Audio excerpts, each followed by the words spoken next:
and welcome to the second season of Gerety Talks. My name is Lucia Ongay and I am the co-founder of the Gerety Awards, the award redefining creative benchmarks by showing the value of the female vision in advertising. With this series, we aim to put in the spotlight the industry's true change makers with a refreshing take on what leadership looks like. Today, we have three very special guests who are all part of PSN Production Service Network. Pippa Bhatt, founding partner at Madam Films and founder at Coterie. Hi, Pippa, welcome. Thank you. Hello. Joan Chen, executive producer and producer at Cat and Mouse. Hi. Hi, hello. And Ana Luz Córdoba, executive producer at Jacarandá Films. Welcome. Hey, how are you? Pippa, Joan, and Ana are producers at top-tier production service companies in the UK, China, and Chile, respectively, and their companies are the exclusively vetted PSN partner in each territory. So welcome and thanks for joining us today for this Gerety Talk on production services. Can you first tell us more about your company and your role? Who would like to start? I'll go then. Okay. Hi. Thanks for having me. It is so lovely to be on the panel with my esteemed colleagues. Madam Films is a production company, and we primarily work in the service sector, welcoming overseas clients to the UK for their productions. We also produce and co-produce for our clients, and that client base includes production companies, communication agencies, and using the decoupled production model direct with brands. I'm a founding partner, and I'm the director of new business. So specifically, I'm looking after the new business, marketing, and the PR. Good. So, Jacarandá Films, or Jacarandá Films, like all of our clients pronounce it. We started in 2007. We were founded by Remy Noiriel. He's a French producer. He started it in Argentina in 2007, and he then opened in Uruguay, and then in 2012 he made the jump to Chile. He crossed the Andes and founded Jacarandá Films in Chile. I joined Jacarandá Films in 2016 as a producer, and then in 2017 I was asked to take the head of production post in Chile because I had been traveling to Chile frequently as a producer, so I knew the market. So my stance was to lead the Chilean office, guide our clients through the Chilean market, and also sell the Chilean market to our foreign clients with all of its advantages. And I also have a big role as a head of production because I am supervising every stage of all of our productions, which are 100% services. We do mostly commercial work, but we do documentary, long and short format film content, but mostly our niche is commercials. Hi, I'm Joanne. I'm the founder and EP of Cat and Mouse Production. We have office space in Shanghai, also in Taipei. So Cat and Mouse, we do mainly servicing production. So we have a foreign client, they come to shoot in Taiwan or to shoot in mainland China. Also, we have the Chinese production house and a client to shoot overseas. And what do you think is a key skill or a must-know in order to manage production services successfully? Multitasking, one of them. Definitely. You are when you have several projects going on, you are bidding at one stage, you are producing others at other stage, you are wrapping. So you may have 4 or 5 projects in your plate at the same time. And you need to be on top of every aspect of it. So you need to be able to, I think, is multitask and compartmentalize your brain, because at some point we were bidding like the 3 directors for one same project, and all 3 directors have a different take. So you need to remember, which company was asking for what, and not, so it's very interesting. It's very, demanding, but I think being able to multitask is one of the key things. I think for me, because I'm more like a bridge between Chinese and the overseas production system. So to run the production service successfully, proceed and be prepared. For example, like anticipate what the client might have, any possible issue or difficulty. For example, like when a foreign crew, they come to shoot in China, they might have a difficult time to access internet environment. So we're gonna prepare the special internet access service for our foreign crew. Meanwhile, like when the Chinese crew, when they shoot overseas, they might have some food preference issue. So those kind of understanding based on which different country, different territories, clients' expectation, it's quite important for me. I was going to say that it's problem solving. Obviously, we know our territory, and when our clients are coming to us, they may not be familiar at all with how production in the UK works and what the possibilities are, particularly if they're coming from territories where the rules and regulations aren't necessarily a little looser than what we have here, like your production hours in the day, for example. The ability to timelines are a key factor. We've been working a lot with Egypt, for example, and the way production in Egypt works is very different to the UK. So it's been able to respond to that and understand, have that ability to educate about different production cultures. I think also it's knowing when to step in and knowing when to back off as well. We are producers that have a heritage of being production company producers rather than straight into service. So we did full traditional production before moving into service, and service is different. You are needed, and there are various levels of how much or how little you are needed. So it is understanding when and how to support, because it's different for everybody, and understanding that journey and process that your client is on, whether they're agency, brand or production company. I see you all agree because you're all nodding. Yeah. So, and what are the biggest challenges for production services today? That's a big question, I guess. Many, right, girls?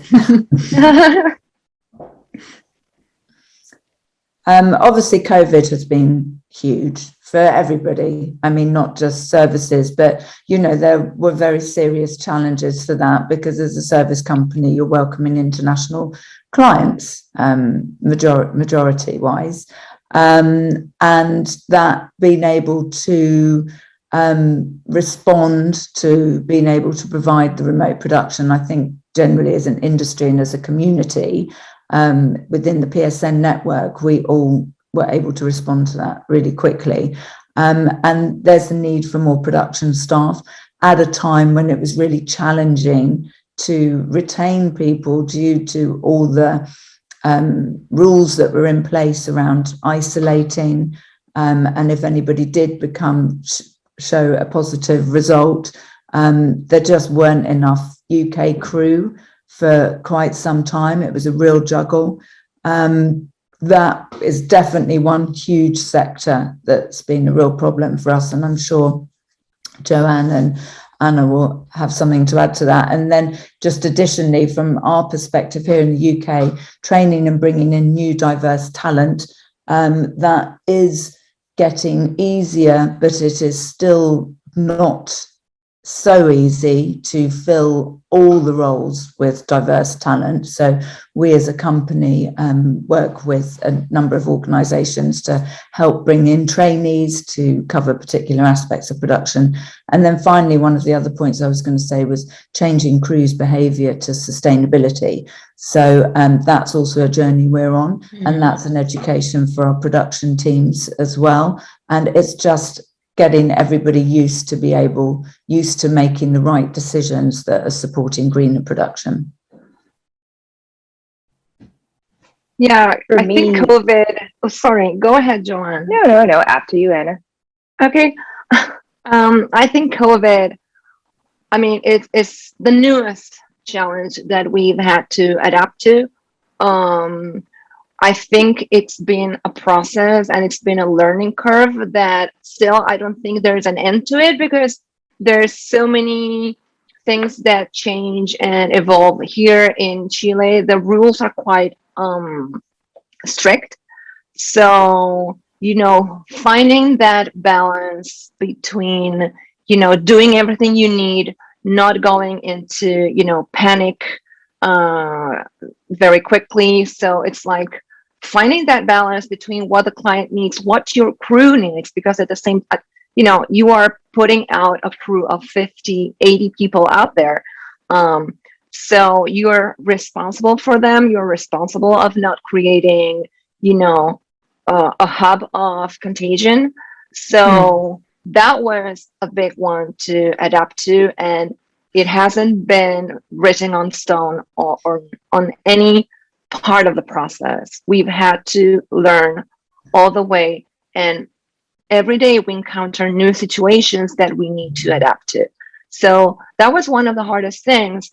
And also we have had to adapt to that, on top of everything else that was challenging. Sometimes we need to really get on our creative side to find solutions for our clients, because sometimes, we have requests and the resources, are not there. So we need to try to, help them find solutions within the structure and the infrastructure of what our countries can offer.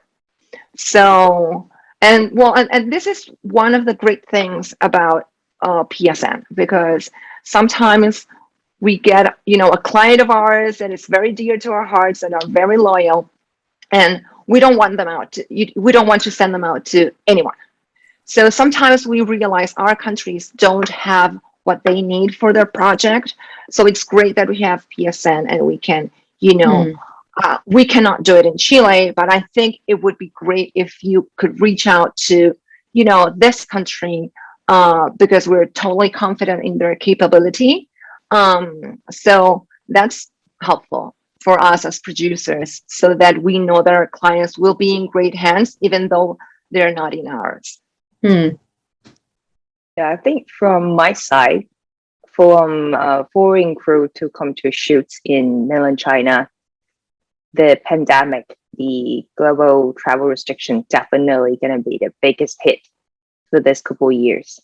So before the pandemic, the situation is getting better for Chinese clients, because it's more and more convenient for them to get travel visa. So I can take client to go to shoot overseas very easy. So we've been to Ireland, we've been to London, and the one that I work with Anna before, client, they can just directly fly to Chile. But nowadays it's very difficult for Chinese people to fly out. Meanwhile, they're still under lockdown. So no foreigner can access into China. Today, my colleague just told me they cannot access to the office because the compound of the office is locked down just today. So they required a PCR test in order to get into the office. So the situation is still not stable in China. On the other side is the talent pool inside China. So for example, before the pandemic, we can have Hong Kong crew, we can have Malaysian crew, we can have Taiwan crew to fly in. And it's very easy to source bilingual crew. But nowadays, since the travel restriction, so it's kind of like the crew been locked down in certain area. So the talent that we can access, especially the bilingual crew, is very limited. That will reflect it to the cost. So like this couple of years, we got a request from overseas partner asked for the quotation, and they were surprised that how come the gaffer or the bilingual AD is that expensive in China. It's maybe even more expensive than in New York. And we've been frustrated trying to explain to them is because we have limited resource under the second stint. So that will be the biggest challenge for us during these 2 years. Okay. And do you have a favorite location where you have worked? And if so, why is it your favorite?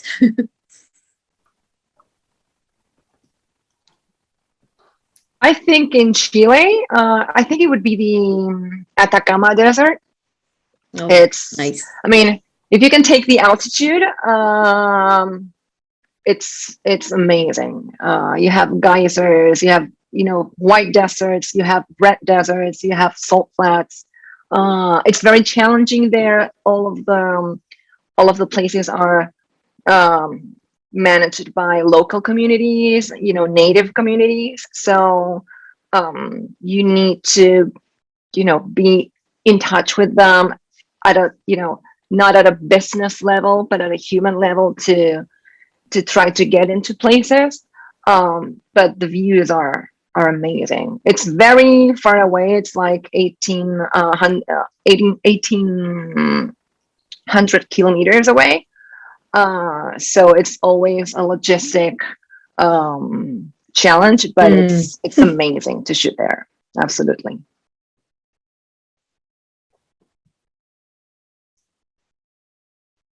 Pippa? Yes, shall I go?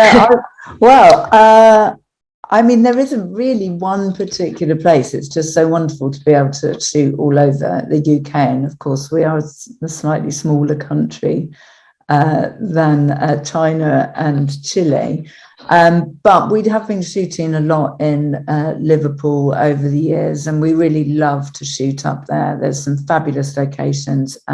Many features have been shot there. The crew is exceptional. You're getting that standard of crew that you would have in London up there as well. And we love working with people up there. And if it's good enough for The Crown and Mission Impossible, then it's definitely good enough for us. So yeah.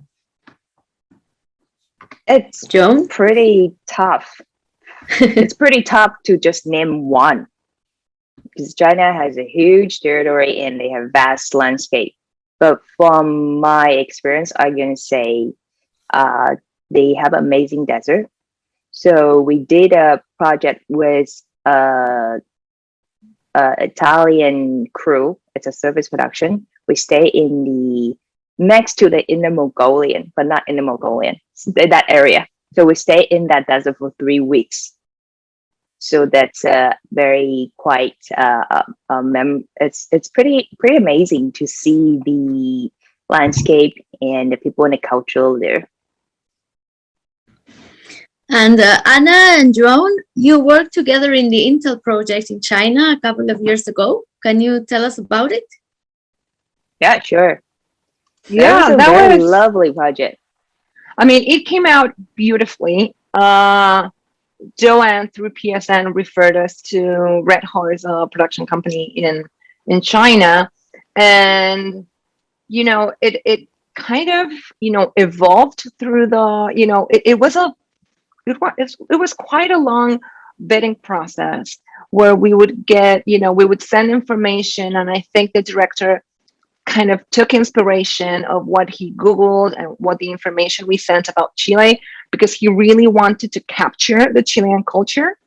So that was really interesting, because it was a service production that they wanted to tell it was in Chile. It was not like the typical, we need to go to European looking locations or American looking locations. This was Intel wanting to show Chile. So that was, kind of that was super nice, because we were able to show different things, and we were able to shoot at, different locations where we would not have shot at if it was the traditional take. And then I think even the bidding with almost 12 hours of difference, that was a hard one. But then, even though, South America and China are such different cultures, we really bonded. And it was amazing. After wrap, we were, all celebrating, typical having a couple of beers before everyone goes home. And the director and the producer, they didn't want to leave set because they were having such a great time that they wanted to, stay back and load the trucks with our crew. So it had, it left a beautiful memory, and you can see that reflected in the images because the spot came out beautiful. I'm so jealous. I just got pictures from you guys all the time. I did not even get a beer from you. Yeah. My position is more like to help Chinese client communicate with foreign crew.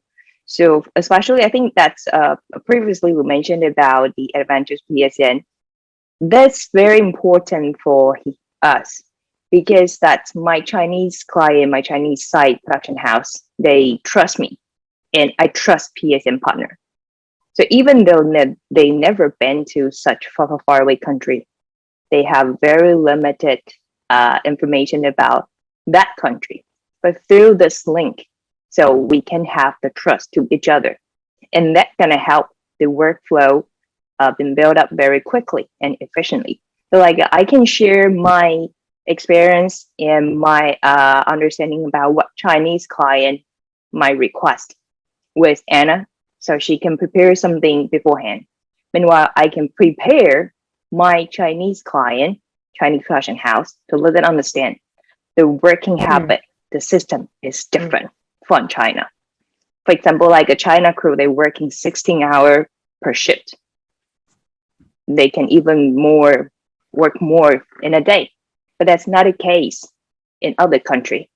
And for example, the bilingual producer in China, they might not all come from on-set job. So they might not that familiar with those equipment or kind of like a professional the terminology, because I'm from first AD background. So it's easier for me to communicate and help them to solve the problem. For example, if they have the budget issue, then I can come up with a solution to suggest them, okay, maybe you can try this, you can try that. Instead of Russian vehicle, maybe you can try pickup truck, etc., etc. So those kind of useful information can help the Chinese EP producer, they be more confident to work with our overseas partner. So it's really key to know very much everything about the place where you're working, right? Always. I believe Yeah. so. Yes. Okay. And Pippa, you're one of the 3 female partners that founded Madam. What were the biggest challenges? Was it the first production company with only female founders? Do you know that? No. We're quite strong on the production side of the industry with female leaders in production. Yeah. So we were in good company. I think people did question whether 3 was going to work. But actually it's been incredible. And I was thinking about your question, and really there haven't been any challenges working together, 3 of us, in founding our company. We're all optimists, I have to say. So anything that comes our way is more of an opportunity of how to make an impact or work around something. And we had a lot of help from our peers in our industry as well. We started our business on word of mouth recommendations, and still today we get a lot of our work like that too. As an executive leadership, I was sort of wondering challenges, but I think as an executive leadership, we're really democratic. We all listen to each other. We come at it from different perspectives. So it brings a well thought out and rounded sort of decision-making process. So there's real positives to it. But potentially maybe one thing that kind of did come up for us was just building on the team and finding the right people that have the same ethos as us. We work very hard to bring a real level of attention and focus to every single client.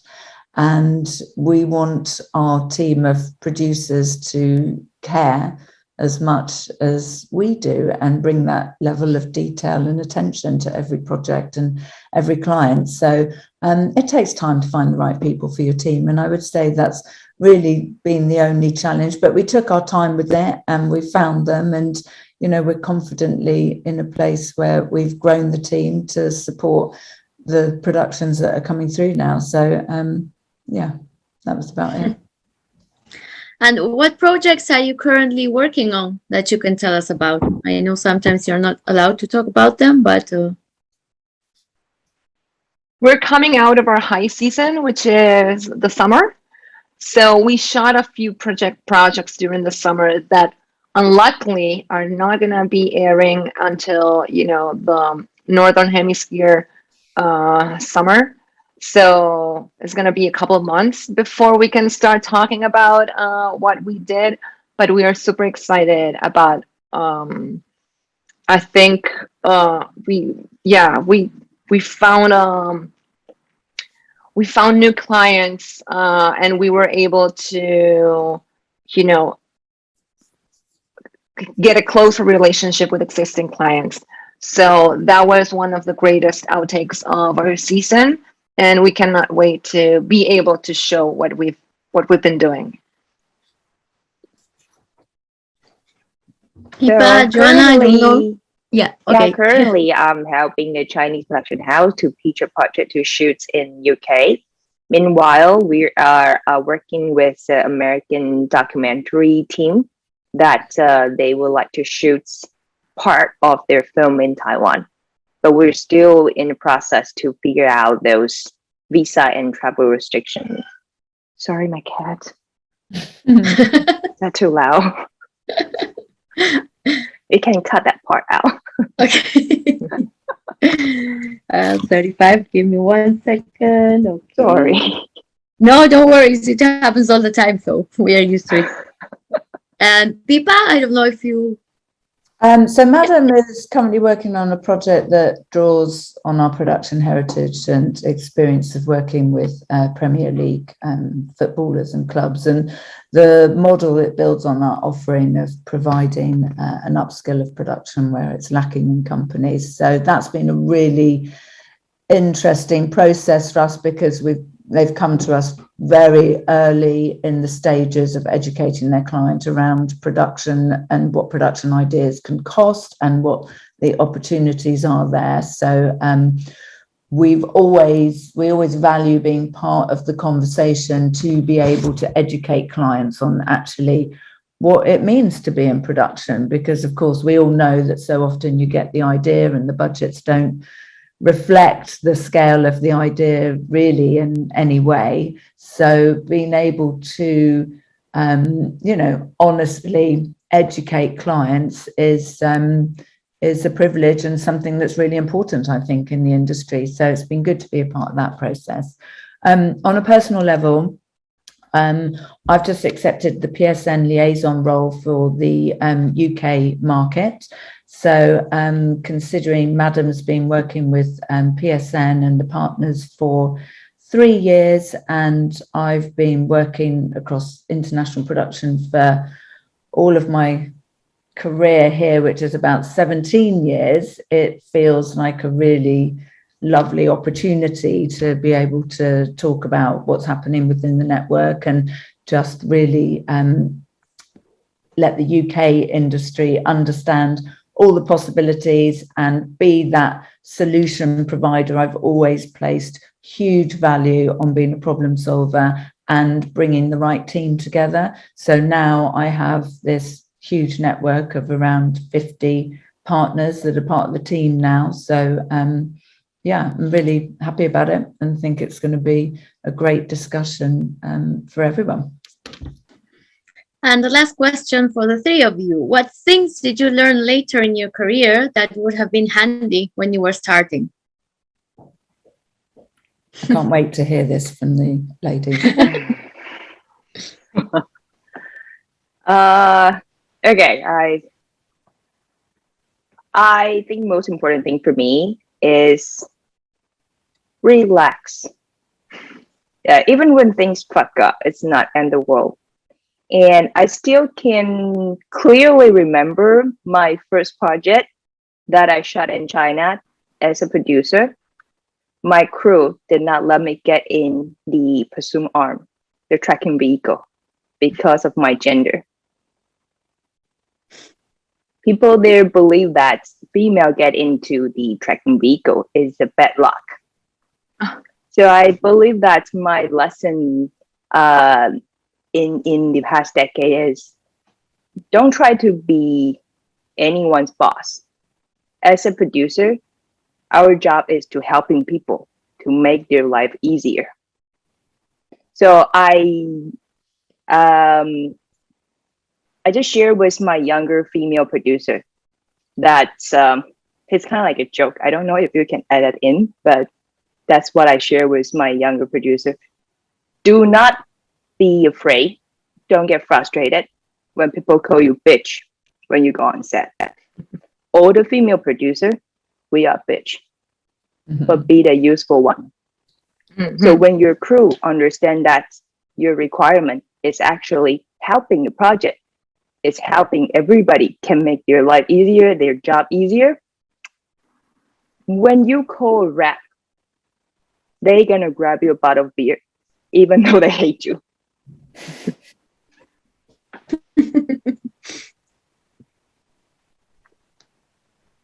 Yeah, I think Joanne's relax, kind of advice to our younger professional selves. I think that's one of the biggest ones. I'm a producer and I'm a Capricorn, so that means I go on every detail on my head, and sometimes we need to remember that we are part of a team, and there are other team members that we need to trust. So not everything falls on our shoulders, and I think that was one of the greatest and hardest things I had to learn, that not everything is on my shoulders. So if I put together, and I have a great confidence in myself about putting together good teams. So if I trust my team, and they feel that I trust them, they will do a great job. So I need to relax, trust the people I've chosen for the job, and a democratic approach, as Pippa was saying earlier. Sometimes, of course, you need to redirect things, but trust them, and together you can get a great outcome, and not everything is your sole responsibility. Even though you are leading them, you don't need to take everything on your shoulders. And I think that's the big one that I still learn today, and I still need to remind myself sometimes. Anna, you're a Capricorn. That's why we get along so well. Oh my God, yes, absolutely. Yeah, So I absolutely agree with what Joanne was saying about relaxing. It's really important also to just really be armed with information, but also know, you can't have the answer to everything, actually. And that's why, you have your team, and particularly at the start of your career when you're not necessarily in a leadership role. And well, even in a leadership role, I'm still going back to my partners and producers, Michelle and Carly, with questions all the time. So that sort of leads on to what I had on my points about telling my early self. And that would be just to keep asking questions all the time from everybody. That way you really understand the industry that you're in. You become a point of knowledge which you are then able to share with your clients. And another aspect was seeking out a mentor. I mean, I never did that. I'm doing that now for young women in the industry that are coming through. Even just, we've been in it a very long time. So just your experience, I may not necessarily think I know a huge amount, but for somebody coming through, I mean, we're at the heart of the industry, and sharing our experiences is so important. So to younger selves, absolutely get out there. Look at women and men that are doing things that are interesting for you, and talk to them, ask them questions, and, latch on a little bit. And finally, because particularly in my role as new business, I would get a very effective CRM system in place from the off. So yeah, good client relationship management system. And a great support network to be able to build on. And I think those are amazing foundations. Good. Well, thank you so much for sharing this time with us and all the great things leading on this year. Thank you for having me. Thank you for having me. Thank you.